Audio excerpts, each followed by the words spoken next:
السلام علیکم۔ شہر صدوم کی ایک حسین و دلکش صبح ہے۔ حسب معمول نسیم سحر کے معطر پرکیف جھونکے چہار سو پھیلے ہوئے ہیں۔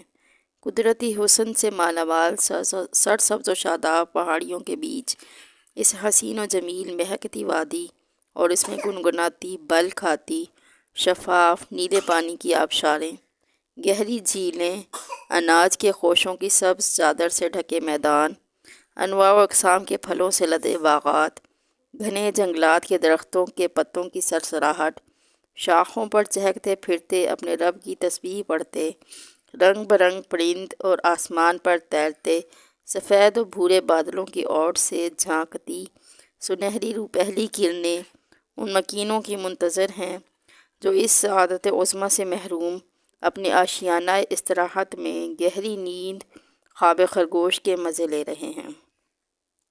خلاف توقع آج جنگلی مرغ زریں کی خوشگن بانگ میں خوف و اداسی کی جھلک ہوتی ہے۔ ابھی مشرق سے ابھرتے سورج کی چمکدار کرنیں شہر کو مکمل طور پر اپنی لپیٹ میں لے بھی نہ پائیں کہ اچانک خوبصورت ماحول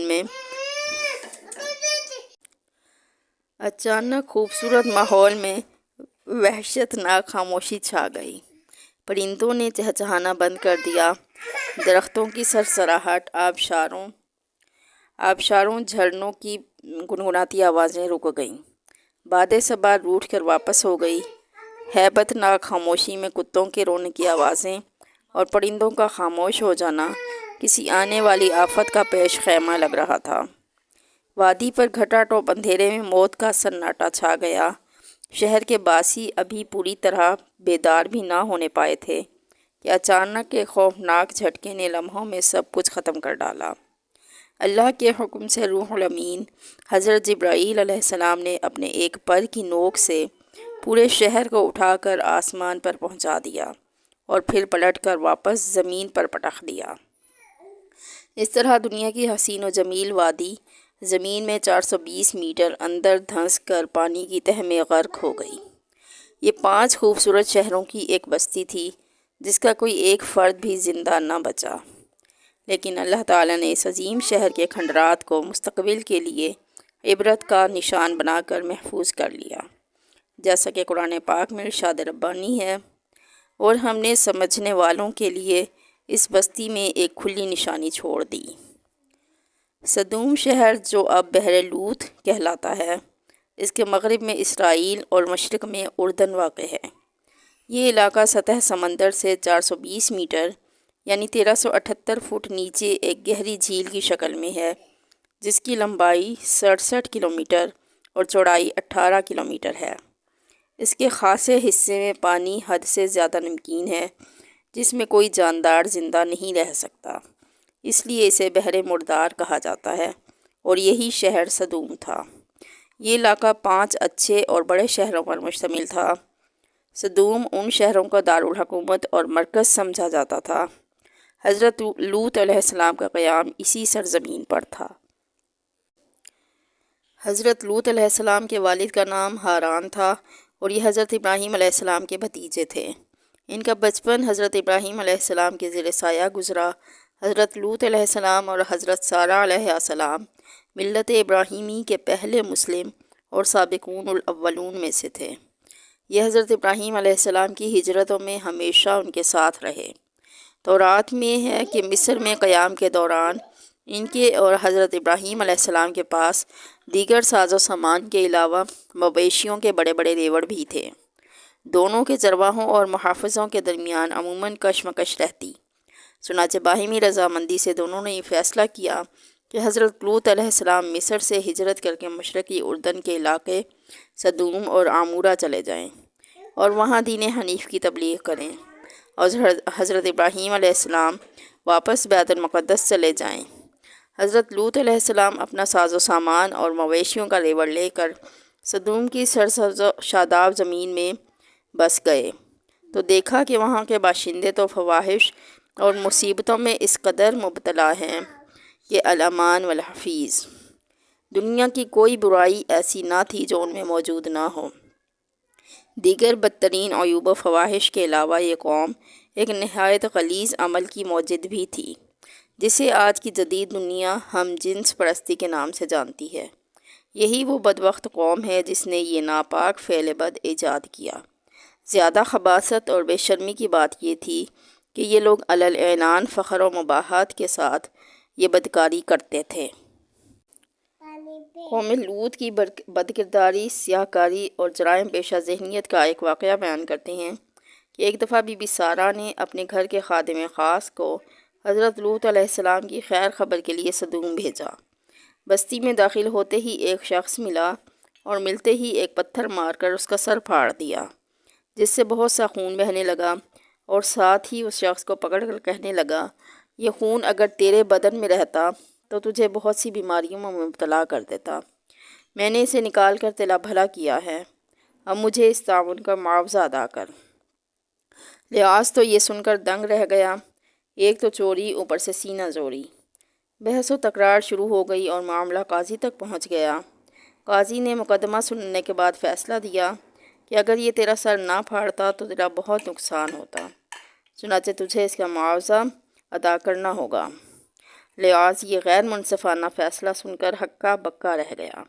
الٹی گنگا بہتی دیکھ کر اس نے دونوں کو مزہ چکھانے کا فیصلہ کیا۔ اس نے فیصلہ سنتے ہی پاس پڑا ہوا ایک پتھر اٹھایا اور پوری قوت سے قاضی کے سر پر دے مارا، جس سے خون کا فوارہ ابل پڑا۔ پھر بولا، اے قاضی، میں نے تیرا سر پھاڑ کر اور خون بہا کر جو تیرا بھلا کیا ہے، اس کا معاوضہ اس شخص کو دے دینا جسے معاوضہ دینا میرے ذمے ہے۔ اللہ تعالیٰ نے حضرت لوط علیہ السلام کو نبوت سے سرفراز فرما کر اس قوم کی اصلاح پر مامور فرمایا تھا۔ قرآن کریم میں ارشاد باری تعالیٰ ہے، اور لوط علیہ السلام کو یاد کرو جب انہوں نے اپنی قوم سے کہا کہ تم بے حیائی کے کام کیوں کرتے ہو؟ کیا تم عورتوں کو چھوڑ کر مردوں کی طرف مائل ہوتے ہو؟ حقیقت یہ ہے کہ تم احمق لوگ ہو۔ سورہ نمل آیات نمبر 54-55۔ حضرت لوط علیہ السلام اپنی قوم کی عادات بد کی وجہ سے بڑے پریشان رہتے اور دن رات انہیں وعظ و نصیحت فرماتے رہتے، لیکن قوم پر ان کا کوئی اثر نہ ہوتا۔ وہ ڈھٹائی اور بے شرمی کے ساتھ فخریہ بدعات میں مشغول رہتے۔ حضرت لوط علیہ السلام کا نہ صرف مذاق اڑاتے بلکہ ان کے ساتھ بہت سخت رویہ رکھتے۔ ارشاد باری تعالیٰ ہے، اور قوم لوط نے بھی پیغمبروں کو جھٹلایا۔ جب ان سے لوط علیہ السلام نے کہا کہ تم کیوں ڈرتے نہیں ہو، میں تو تمہارا امانت دار پیغمبر ہوں، تو اللہ سے ڈرو اور میرا کہنا مانو، اور میں تم سے اس کام کا بدلہ نہیں مانگتا، بلکہ میرا بدلہ اللہ رب العالمین کے ذمے ہے۔ کیا تم تمام عالم میں سے صرف لڑکوں پر مائل ہوتے ہو، اور تمہارے پروردگار نے تمہارے لیے تمہاری بیویاں پیدا کی ہیں، ان کو چھوڑ دیتے ہو؟ حقیقت یہ ہے کہ تم حد سے نکل جانے والے ہو۔ سورہ شعراء آیات نمبر 160 سے 166۔ قوم کو حضرت لوط علیہ السلام کا وعظ و نصیحت بہت برا محسوس ہوتا، چنانچہ انہوں نے نہایت سختی سے کہا، اے لوط، اگر تم باز نہ آئے تو ہم تمہیں شہر بدر کر دیں گے۔ سورہ شعراء آیت نمبر 167۔ حضرت لوط علیہ السلام لطافت اور نرمی کے ساتھ وعظ و نصیحت کرتے رہے۔ قوم کی خباثت، بے حیائی، بدکاری اور فسق و فجور پر ملامت کرتے ہوئے انہیں شرافت و پاکیزگی و طہارت کی زندگی کی رغبت دلاتے رہے، مگر ان کی آنکھوں پر بے حیائی کا پردہ پڑ چکا تھا۔ تمسخرانہ انداز میں گویا ہوئے، لوط اور اس کے خاندان کو اپنے شہر سے نکال دو، یہ بے شک بہت ہی پاک لوگ ہیں۔ حضرت لوط علیہ السلام نے دین ابراہیمی کی تبلیغ کا سلسلہ جاری رکھتے ہوئے بھری محفل میں انہیں غیرت دلائی۔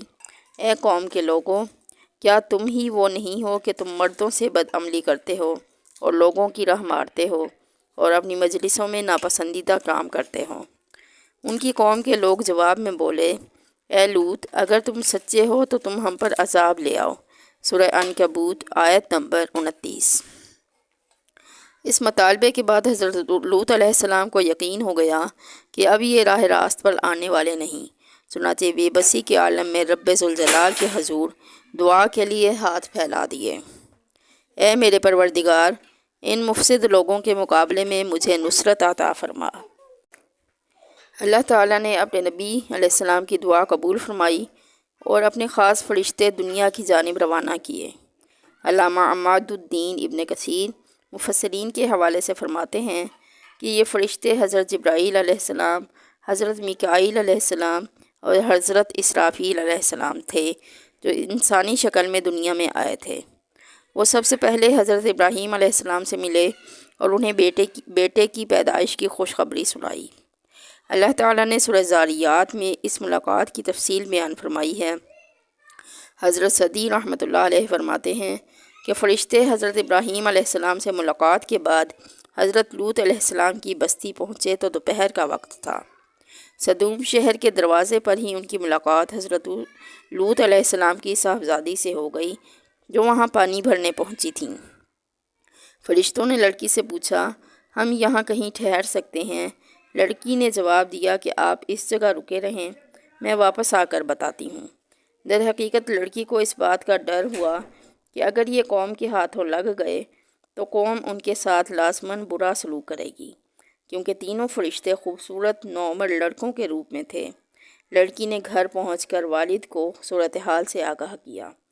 حضرت لوط علیہ السلام فوری طور پر ان کے پاس پہنچے، اور جب انہوں نے اپنے سامنے حسین و جمیل نوعمر لڑکوں کو دیکھا تو سخت پریشانی اور گھبراہٹ میں مبتلا ہو گئے۔ انہیں اپنی قوم کی عادت قبیحہ کا پیش نظر خطرہ تھا کہ قوم ان کے ساتھ بدسلوکی کرے گی۔ قوم نے حضرت لوط علیہ السلام کو سختی سے منع کر دیا کہ مہمانوں کو اپنے گھر نہ ٹھہرانا، لیکن اس کے باوجود انہیں چھپ چھپا کر اپنے گھر لے آئے۔ فرمان باری تعالیٰ ہے، اور جب ہمارے فرشتے لوط علیہ السلام کے پاس آئے تو وہ ان کے آنے سے غمناک اور تنگ دل ہوئے اور کہنے لگے کہ آج کا دن بڑی مشکل کا دن ہے۔ حضرت لوط علیہ السلام کی بیوی ان مشرکین سے ملی ہوئی تھی۔ اس نے یہ راز فاش کر دیا، جسے سن کر بستی والے دوڑتے آئے۔